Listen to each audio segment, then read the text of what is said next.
Okay, imagine this scenario. You're scrolling through your social media feed, maybe TikTok or X, and suddenly you see these videos and pictures. Really shocking stuff. They're claiming this 23-year-old Marine trainer, Jessica Redcliff, allegedly attacked, killed by an orca during a live show at a place they called Pacific Blue Marine. And the clips were, well, they were gruesome, like orca covered in blood. They even showed what looked like human arms. Jessica Redcliff started trending like crazy.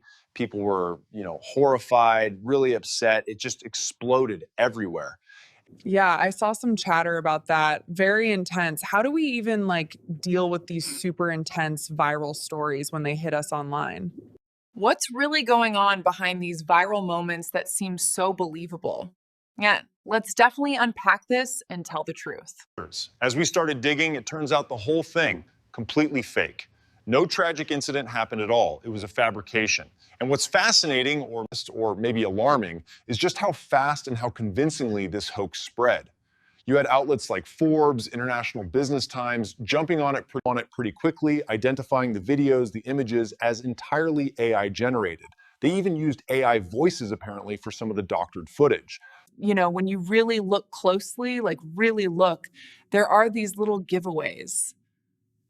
The telltale signs. Strange movements, unnatural physics, the uncanny valley effect almost.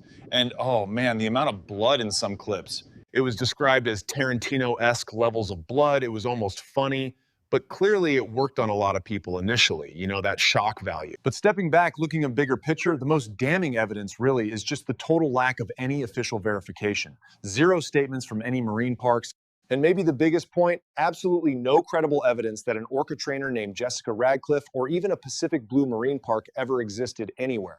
No police reports filed, no obituaries, nothing. So total ghost story, basically, built from scratch. Great job of AI. How does something completely made up get so much traction, feel so real to people? How do people connect this to reality so quickly? Fake stories often latch onto or borrow from real events. It makes them feel more plausible initially. Sadly, there have been real high-profile incidents of orcas attacking trainers, very tragic ones. Also, a human is predisposed to experience and suffering for other people. It's normal. Is there something about AI-generated fakes that's just different, more potent, maybe? This kind of incident forces us to confront a really critical challenge. AI genuinely get to a point where it leaves us, fundamentally unable to tell what's real from what's fiction, especially quickly, in the moment. And you have to assume, realistically, this is probably just the beginning. We're likely going to see much more sophisticated versions of this kind of thing down the road. And it's already been green. Give us a heart and sign up.